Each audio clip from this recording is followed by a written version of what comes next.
আজকে 18ই জুন মঙ্গলবার। আমরা আছি ইছামতি নদীর তীরে টাকিতে, বসিরহাট ডিস্ট্রিক্ট। এটাতে খুব সুন্দর একটা রিসোর্টে আমরা আছি। আর তার সামনে ইছামতি নদী বয়ে বেড়াচ্ছে। ওপারে হচ্ছে বাংলাদেশ, সে সাতক্ষীরা, তারপরে হচ্ছে খুলনা। খুব কাছে এখান থেকে বাংলাদেশ দেখা যাচ্ছে ওই পাড়টা। সুন্দর পরিবেশ, খুব সুন্দর, চারিদিকে গাছ, গাছের হাওয়া, সকালবেলা অপূর্ব অপূর্ব পরিবেশ।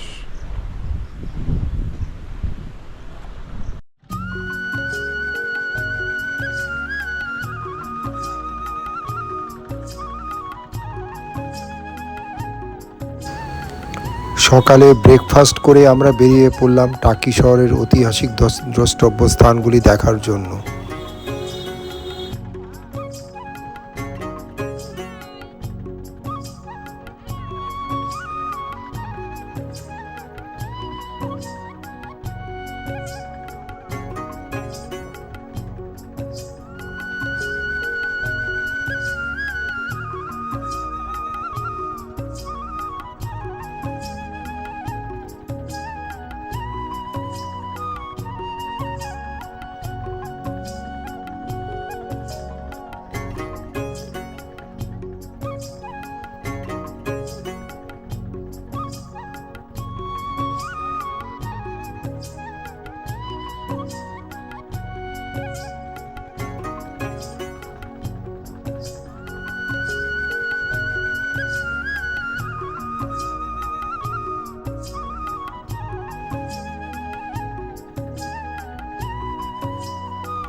নয়নাভিরাম গ্রামের মেঠো পথ দিয়ে আমরা এগিয়ে চলছি আমাদের প্রথম দর্শনীয় স্থান।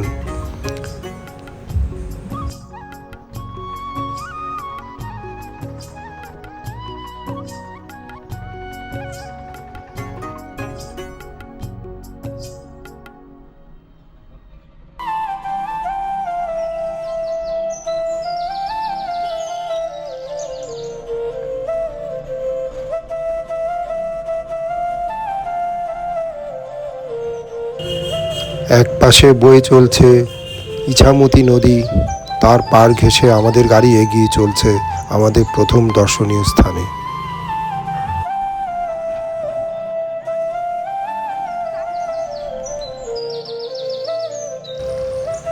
আমাদের প্রথম গন্তব্য ছিল অবসরপ্রাপ্ত জেনারেল শঙ্কর রায়চৌধুরী।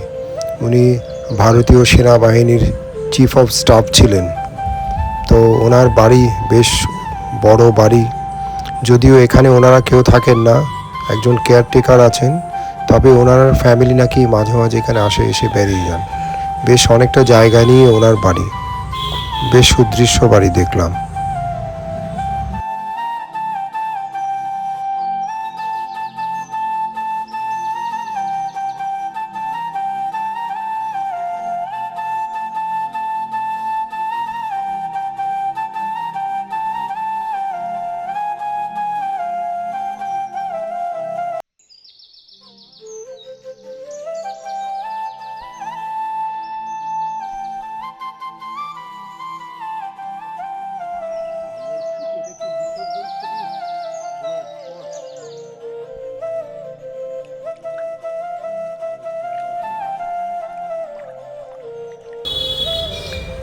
এইবার আমরা আসলাম সেই শুটিং বাড়ি যেখানে কঙ্কনা সেনের গয়নার বাক্স শুটিং হয়েছিল, আপনারা নিশ্চয়ই দেখেছেন।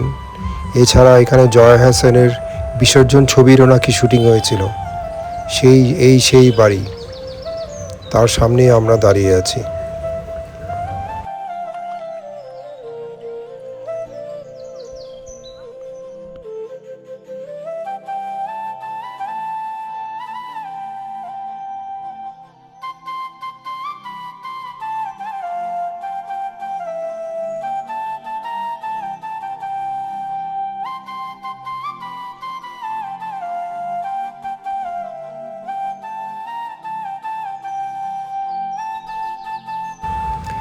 এইবার আমরা আসলাম তিন ঠাকুরের একটা প্রসিদ্ধ মন্দির, খুব জাগ্রত মন্দির এটা এখানে টাকিতে।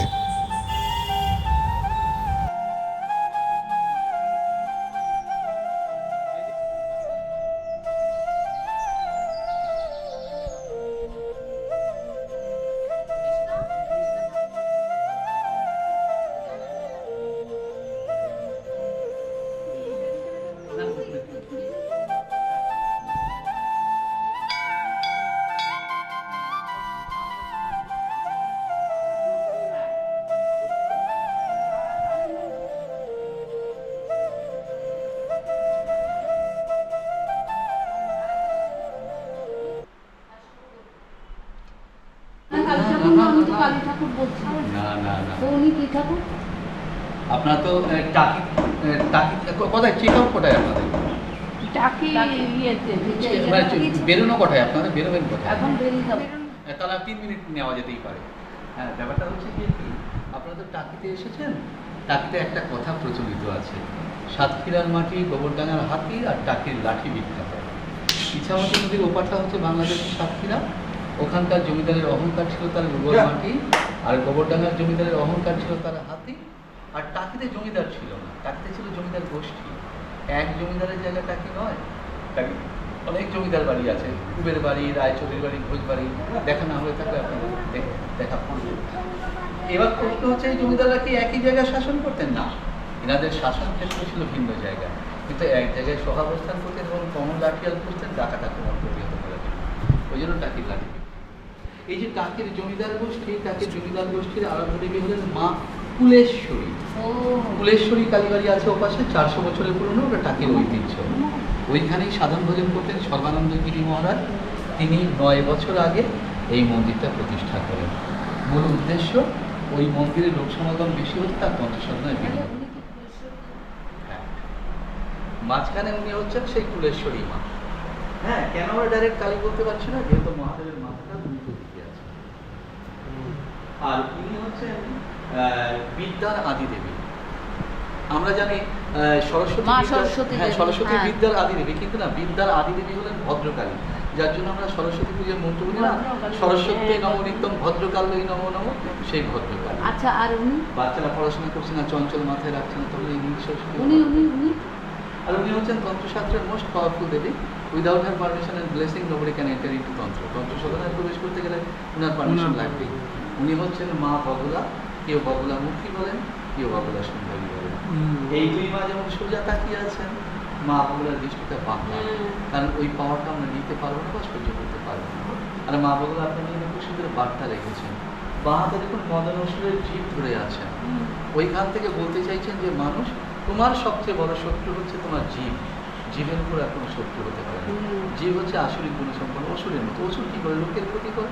আর জীব তো লোকের ক্ষতি করে, নিজেরও ক্ষতি করে। ডাক্তার যেগুলো খেতে নিষেধ করেছেন সেগুলো খেতে বাধ্য করছে। আবার কি, স্লিপ অফ দ্য টাং, একটা ওয়ার্ড আমি কাউকে আমরা চোখ দিলাম, সেটাকে আমরা ওই 8 কিলো সারা জীবন কথা বলে না। সেই জন্য মা বললেন কন্ট্রোল করতে, তোমার জীবকে সংযত করে আহারে এবং কাজ।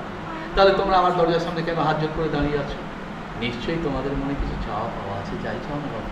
আমি যেটা দিতে ভালোবাসি সেটা তো আগে চেয়ে নেবে। বলো স্বামে বসত জি ভায়ান, মা তুমি আমার জি ভাই অবস্থান করো। আমার বাক্যটা মিষ্টি হোক, আমি কাউকে খাওয়াতে পারবো না, পড়াতে পারবো না, সেই শক্তিশালী সামর্থ্য আমার নেই, কিন্তু আমার বাক্যগুলো যদি মিষ্টি হয়, যেই মানুষটা বিছানায় ওই হাসপাতালের বেডে ছটফট করছে, যে মানুষটা মৃত্যুর সঙ্গে লড়াই করছে, তার কাছে আমার বাক্যগুলো ওষুধের কাজ করে। আর সর্বশেষ, এই যে মানুষটা দুহাত তুলে শুয়ে আছেন, যার উপর মা বসে আছেন, ওটা আমি হতে পারি, আপনারা হতে পারেন, আমরা হতে পারি আমাদের প্রতিনিধি। মার কাছে পাঠিয়েছি আমাদের কিছু জানার কথা জানানোর জন্য। মার কাছে গিয়ে আমাদের পক্ষ থেকে কী জানাচ্ছে? মা তুমি সর্বশক্তিময়ী, তুমি প্রকৃতি, তোমার সঙ্গে তো চ্যালেঞ্জিং নিয়ে পারবো না, সো উই সারেন্ডার, তোমার কাছে আত্মসমর্পণ করলাম। কিন্তু তোমায় বসতে দেবো কোথায়?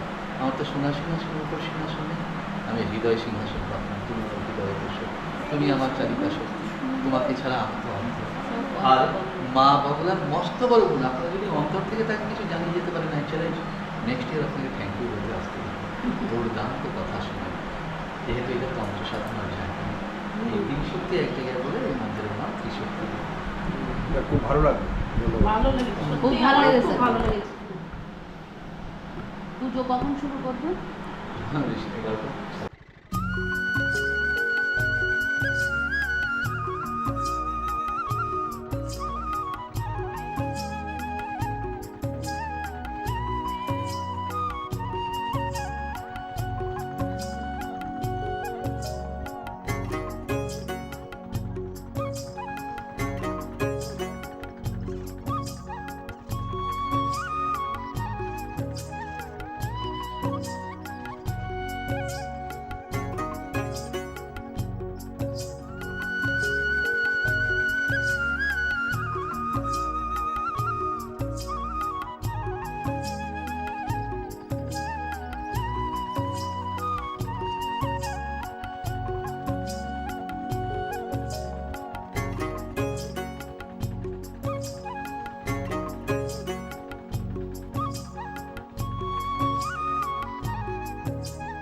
আমাদের এইবারের গন্তব্য ছিল ঘোষবাড়ির দালান।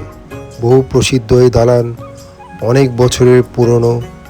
এই বাড়ির নিচে নাকি একটা বেসমেন্ট আছে, যেখানে একসময় যাওয়া আসা করা যেত, যদিও পরে সেটা বন্ধ হয়ে গেছে বিভিন্ন কারণে। বেশ জায়গাটা বেশ সুন্দর, বেশ নয়নাভিরাম একটা প্রাসাদ, অনেক পুরনো প্রাসাদ।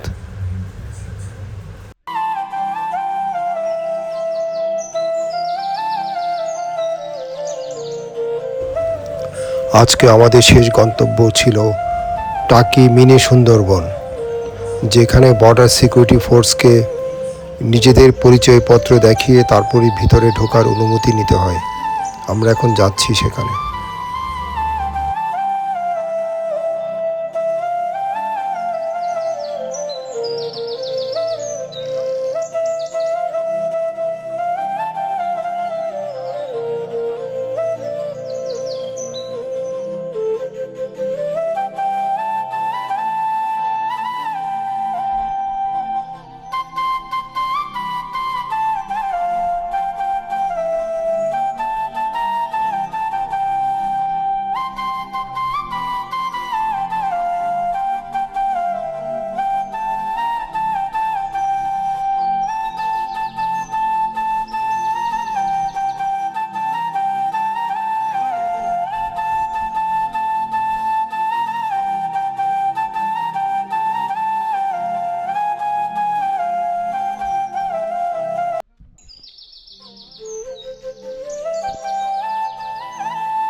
মিনি সুন্দরবনের ভিতরে এক সুউচ্চ ওয়াচ টাওয়ার, যেখানে উঠলে এই ফরেস্ট এরিয়ার অনেকখানি জায়গা দেখা যায়।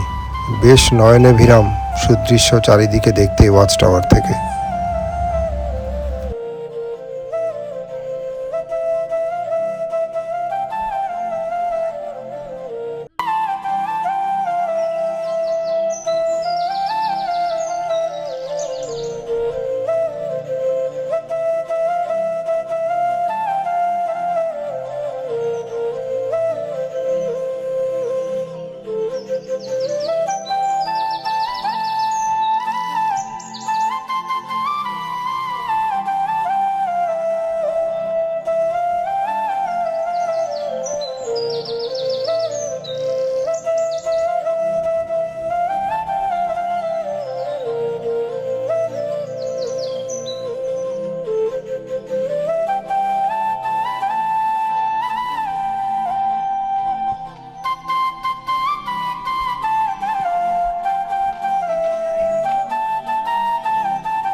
এই হচ্ছে মিনি সুন্দরবনের ভিউ পয়েন্ট।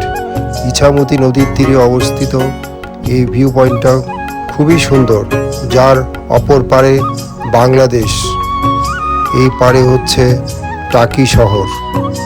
বেশ সুন্দর জায়গাটা, আমরা এখানে কিছুক্ষণ কাটালাম সময়।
এবার বাড়ি ফেরার পালা। 2 দিনের আমাদের বেশ ভালোই সময় কাটলো দুই পরিবারের। পুরো টাকি শহরটাকে ঘুরে দেখলাম যতটা পারলাম। আবার নিশ্চয়ই আরেকদিন আসবো। এসছি বেড়াতে সবাই মিলে, খুব ভালো লাগলো। 2 দিন বেশ ভালো কাটালাম, আজকে তো শেষ, চলে যাচ্ছি। আমি বলে দিতে পারি না, বলো এবার রোজই কিছু বলো। খুব ভালো লেগেছে, কি বলবো আর, দারুণ এনজয় করলাম। সময় কাটলো আমাদের পুরো 1 ঘন্টা preparation. All credit goes to Kuntal. বসিরহাটের টাকি শহরে আমাদের দুই পরিবারের বেড়ানোর ভিডিওটা যদি আপনাদের এতটুকুন ভালো লেগে থাকে, প্লিজ লাইক এবং সাবস্ক্রাইব করে সবাইকে শেয়ার করে দেবেন। ধন্যবাদ সবাইকে, ভালো থাকবেন। দেখা হবে আবার পরের ভিডিওতে নিশ্চয়ই।